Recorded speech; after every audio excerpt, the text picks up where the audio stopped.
Welcome back to My Conscious Dad right here on your hometown station, AM 1220 KHTS. Today we are talking about negative emotions, and I kind of had a couple of questions before we went on that giant tangent.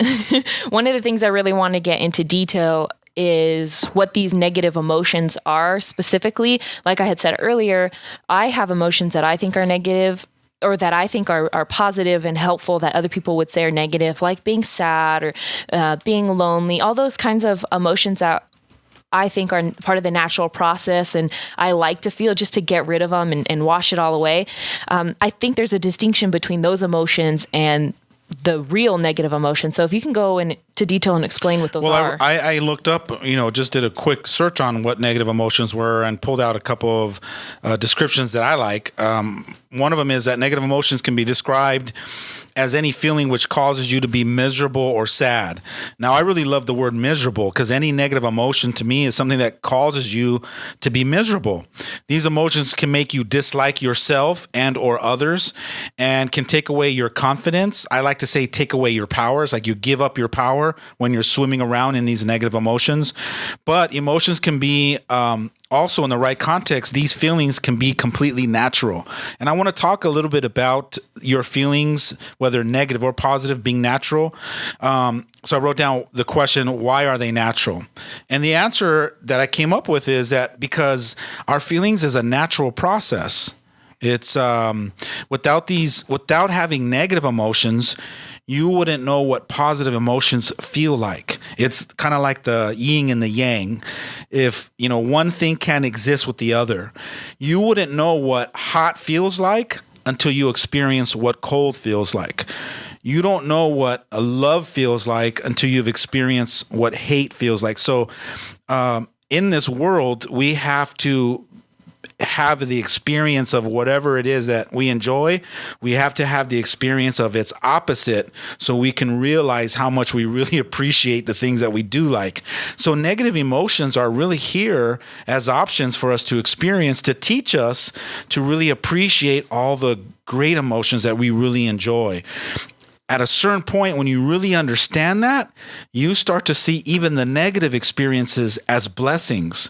Some people can't see that as a blessing. They see it as I don't ever want to feel sadness anymore. And so they force themselves to always be happy when sadness is down at the bottom, still bubbling up. And all you're doing is just hiding it. You're ignoring it. But there's sadness and pain that's residing in a lot of us that we don't give ourselves permission to feel it, because we decided that it's bad and we don't like it. But a healthy context is, no, that sadness and that pain is trying to teach me something. So let me give myself permission to experience so that I can learn what it is that those emotions are there to teach me. And so one of the biggest breakthroughs I've ever had is realizing that pain for me is an emotion that reminds me how much of a loving and caring being I am. So when you watch somebody suffering and you feel that pain or you feel that uncomfortableness, that's that emotion that's telling me, Alex, you're feeling that because you're compassionate. You care about other people. The greatest pain that I've ever felt is the loss for another human being that I love.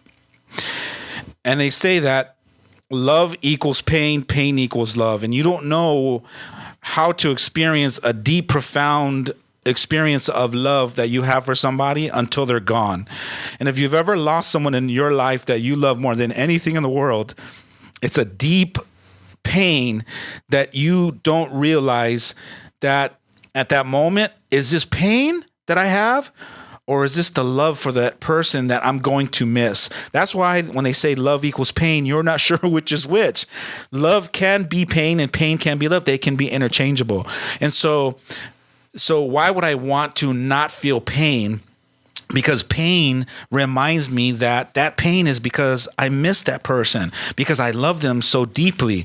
So what I'm trying to explain to you is that if you give yourself permission to see all emotions as blessings, then I think that you're going to start moving a little bit more forward in your life. So I love what you said. I think, I agree with that. And it's such a beautiful way to look at something that, hurts so bad. But I can see the people who are going through such extreme pain, like in loss and loss of a human life, loss in relationships. I can see how that negative pain, or how that pain can be felt as negative. Looking at it from I'm so grateful this happened because I realized how much I love this person. Ideas. It's such a beautiful idea, and it makes me emotional, obviously. But what about the people who are, when you go through like so much pain and so much heartbreak, it's traumatic. And I don't see traumatic experiences as a blessing or positive or, a gift. And I don't know how to look at traumatic experiences in that way, because you can experience the loss of a life and it not be traumatic.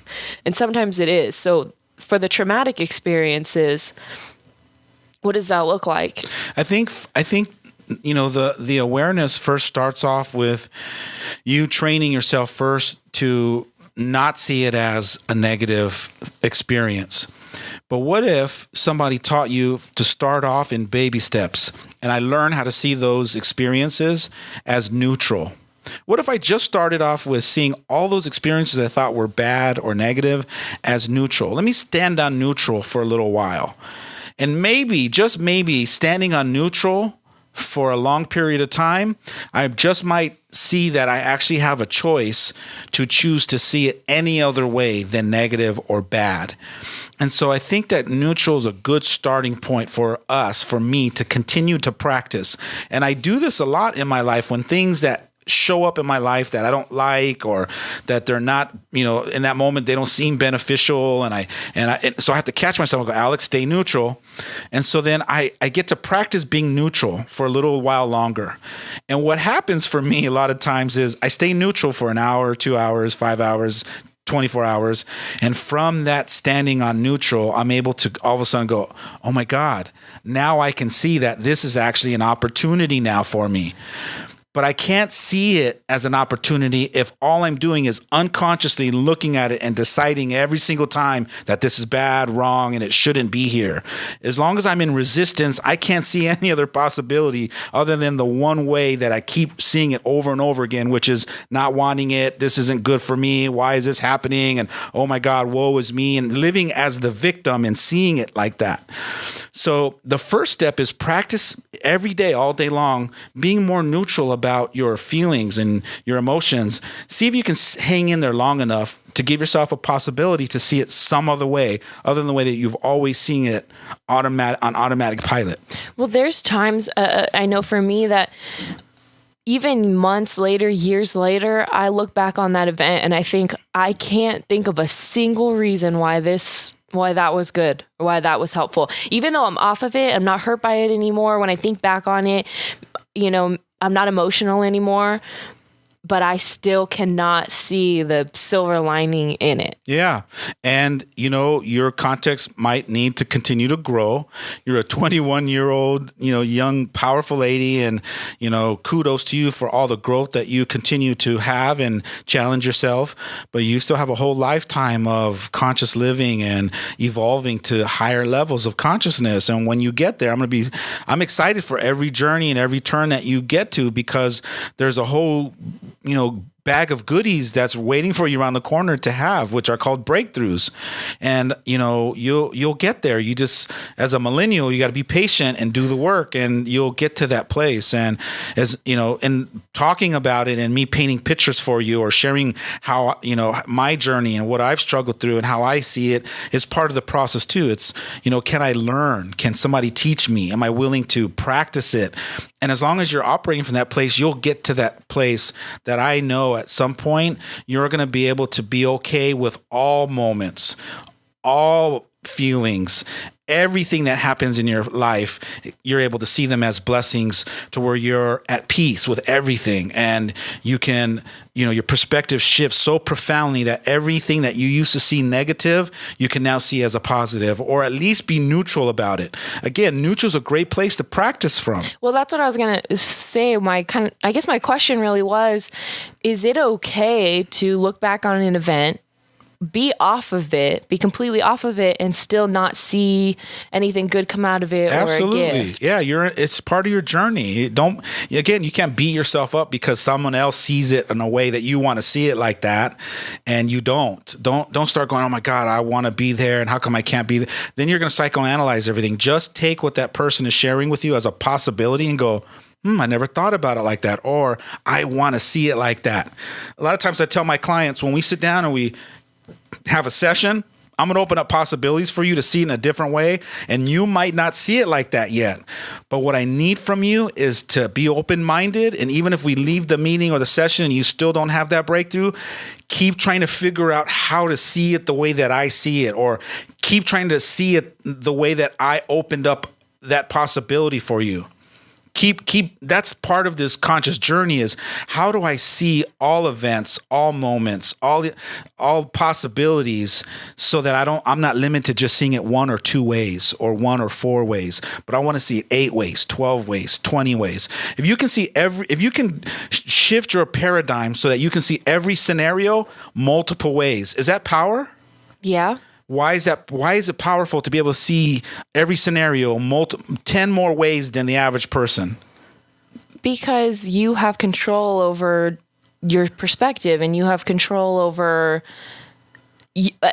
At the end of the day, you're going to be able to pick the one that makes you happy, or pick the one that's good. That's right. And be happy with that. That's right. So with multiple perceptions of one scenario, if we're having the same experience at a restaurant and something happens around us, a rude waiter comes in or somebody does something, and you saw that experience of this rude waiter, throwing our food, you were only able to interpret that 3 different ways. I'm able to interpret it 7 different ways. You only have 3 options to choose from to give it its meaning. And out of those 3, the best one you can come up with was, wow, that was rude. And now because you experience him being rude, you're annoyed, you're in resistance to him being rude, and now your stomach's all in knots, and you're looking for the manager to go complain, and you're all riled up, and you're creating your own misery.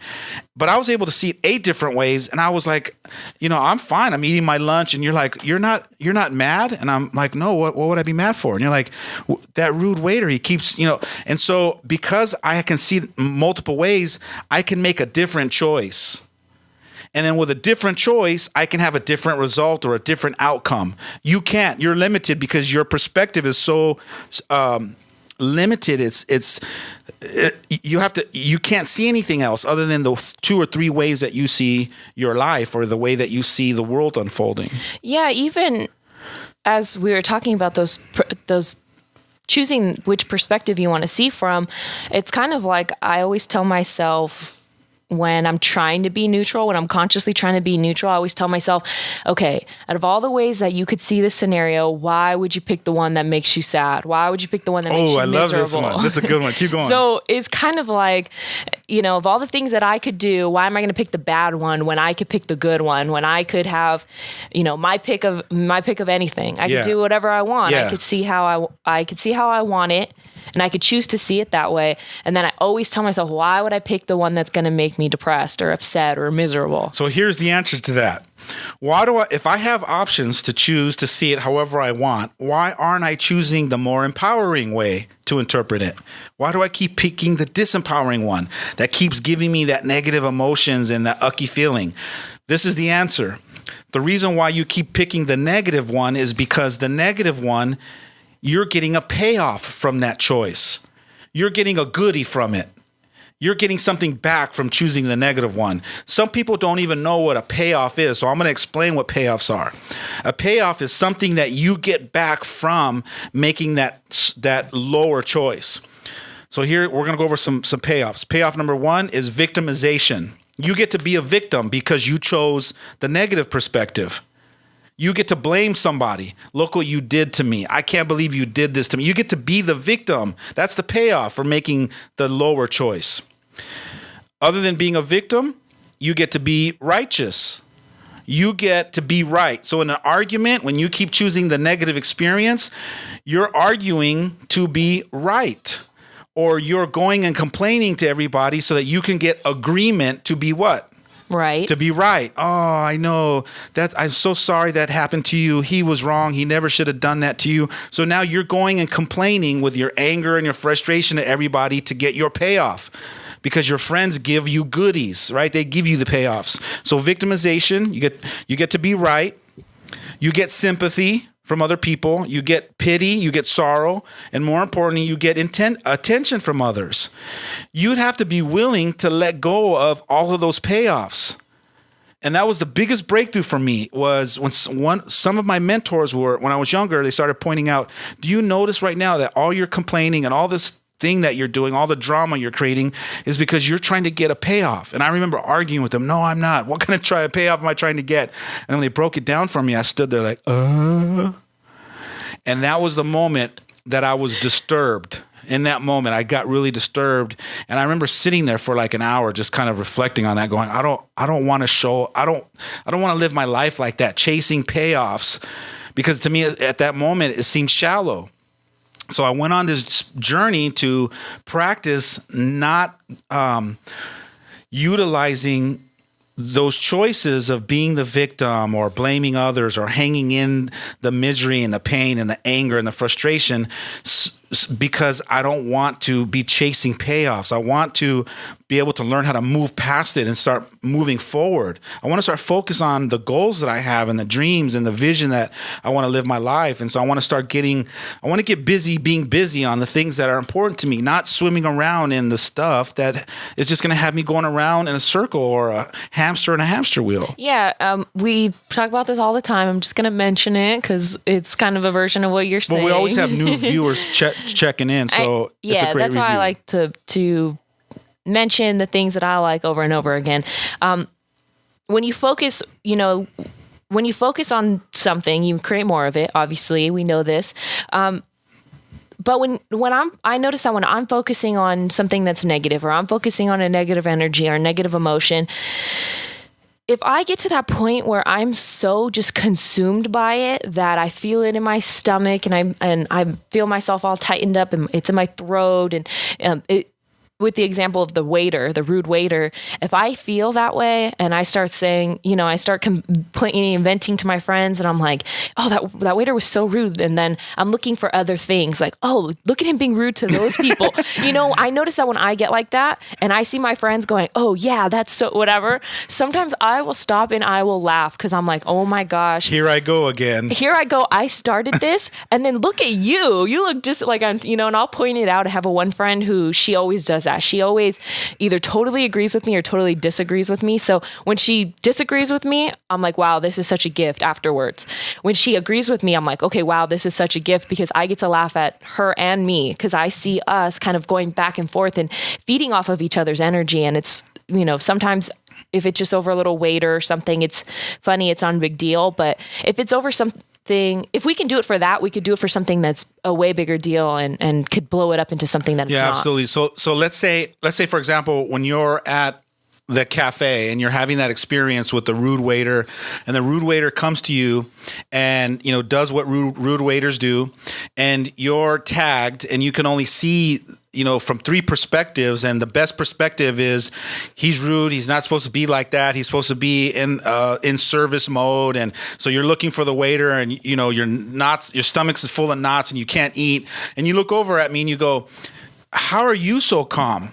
What choice are you making that you're unattached and that you're freed up to be able to enjoy your meal? And so I have this big smile on my face, and I look over and I go, the choice that I made was to look at him and think to myself, wow, he must be having a horrible day. Or wow, he must be so frustrated that he doesn't know how, no one has taught him how to manage his emotions. So instead of trying to put the experience in a box of that you shouldn't be like that and why is it, instead of psychoanalyzing it, I just came up with a different perspective that empowered me, where I didn't make it about me. I didn't make it about what he should or shouldn't be doing. I automatically allowed me to go into my heart and be more compassionate for what he might be going through. Now, if I'm compassionate now and I'm looking at what he might be going through, do you think that frees me up to be able to not be miserable because of the experience that I could be having in that moment? Well, one, it frees you up for yourself, your own interpersonal peace. And then 2, you're sending him much more positive energy, much more positive, vibes for him to either get off of it or be like, oh, what a relief. This table's so low maintenance. And, maybe give himself some less stress if he's bussing 10 tables on his own. So I think for me, I do everything with myself in mind first, or most of the time. So if I could have that interpersonal relief and like, I don't have to be so wound up, I can enjoy my meal, but also have him, be maybe he's reflecting my energy, or maybe he can reflect my energy if it's a little bit more positive. So now if I made a higher choice to perceive that maybe he's struggling, now that frees up an opportunity for me to try to make a difference with him as I'm leaving. Maybe give him a better tip, or walk up to him and go, hey, here's, I wanted to hand you the tip and let you know that, I know you're doing the best you can, and I hope you have a better day. Or, hey, I appreciate your service. Just something to make his day a little bit better, to see if you can cause a shift, because I don't want the next customer to be getting, part of his wrath, Yeah. And I also think that sometimes we don't realize how hard it is. I know that now we're on the specific waiter topic, but for anybody, we don't realize how hard it is to be in service to other people, not just as a waiter, not just as someone who's taking your order and doing things for you, but even your friend. Your friend is being in service to you by being a good friend, listening to you vent, hanging out with you, even though sometimes, you complain too much. All those things, people are constantly in service to each other, and it's hard sometimes. It's very challenging and sometimes even draining. Yeah, absolutely. Stay tuned for more of My Conscious Dad right here in your hometown station, AM 1220 KHTS. Welcome back. You are listening to My Conscious Dad right here in your hometown station, AM 1220 KHTS. Today, we are talking about negative emotions. And I'm so glad that we're having this conversation, because it gives both you and I an opportunity to really kind of reflect upon ourselves and look at how we might be misinterpreting each other, especially, between our relationship when you come home, or, there's a lot of times that I'm not conscious enough to go, wow, she must be having a bad day. And so I might get tagged, and then react, or, hey, what's bugging you? And before you know it, we're kind of at it. So, having these kinds of conversations, or even being witness to these conversations and peeking in, just kind of opens up our eyes to really looking at how I might be showing up in my relationships. Yeah. One thing that we talked about that was really eye-opening for me, and I really want to reiterate, and if you didn't catch it and you only jumped in at this last part, go back, look at the podcast, listen to it, watch our Facebook Live video, because this was really important for me as a woman, I think. I don't know if men go through this, but as a woman, this really spoke to me. And it was when you said that if, when you sit down and you have a conversation and you say, oh, hey, can I vent? Can I clean some things up with you? As a woman, I need to get all of those things off my chest. I need to clear it up. I need to just get rid of it so that I can hear you when you want to, whatever it is for you, defend yourself, when you want to have your cleanup, when you want us to be okay and us to have a normal conversation. For me, again, I don't know if it's because I'm a woman or because I'm young or just me personally. For me, I need to get it all out of the way without you interrupting me, without you trying to defend yourself, without you trying to justify why this happened or what I did or what you did. I need to have a clear mind before I can hear you. And it might be that way for you too. So maybe we decide, okay, well, who really needs it more? Who needs to clean up first? I definitely believe that women need to be heard more often from a neutral space. They need for the other person to really be mindful and present and confident in themselves, to be able to see that they can be there for them. And if you haven't read the book Men Are From Mars, Women Are From Venus, is a great book that shows you that women are wired like that. As Venetians, you need to be able to have the kind of relationship where the man sits there and is present, eye contact, with a big smile on his face, and gives you permission to just run it, just go for it. And as you're, oh my God, and at work, and as you're getting all that frustration, all they need from you, guys, is to sit there and go, the facial expressions and the oohs and the wows and the ahs and wow, I can't believe that. They just need your support, undivided attention. They need you to just kind of zip your mouth and just be that mirror for them so they can flush it out. When it's done, you actually don't need to even say anything. Women are so powerful that just them saying it out loud and having a sounding board, you start to figure out your own solutions. So where guys mess up is we try to be Mr. Fix-It, and we come in with, well, yeah, if you did, and we're trying to giving you advice, and a lot of times, 90% of the times, I think women, they know their own answers. Here is the reason why we love our girlfriends so much is because they listen to us. They let us vent. They let us run it. And at the end, during it, they're like, oh, he said that. Oh, this, and they're really like getting involved and really just listening. And then at the end, if you have some really powerful friends, what they'll do is they'll tell you, what if it was like this? What if he meant it like that? Did you ever consider? Those are my powerful friends that I want to run it to. Those are the ones that I want to listen and let me have my whole thing. And once I'm clear, now I can hear what that person that I was arguing with earlier was trying to say. That's why, when I come back and I'm like, oh, you know what? I spoke to my best friend and this is what she said. And he's like, well, I've been saying that this whole time. That's right. Well, she does it in a much more powerful, understanding way because she's a woman and she understands the same. But who says that you as a man can't do that too? Yeah, absolutely. And it's a learned skill. It's like I said, for me, that first awakening was reading that book and also getting the audio tape and hearing the author he explained the whole process. They acted it out, and when the girl was doing the frustration and I heard him go, yeah, wow, that's too, I can't believe that. And I'm hearing his responses and I go, that's how we have to be in a relationship with women, to give them that space for them to hear their own answers and come up with their own solutions. So I literally had to force myself. I had to practice it, and I'm still practicing it today with your mom and you and your sister. You know what? When I read that book too, I was like, yes, thank you so much. Thank you, doctor, for pointing this out, because this is exactly what we want, our dads, our brothers, our husbands, our boyfriends to see and know what we're talking about when we're going through this experience. Sounds good.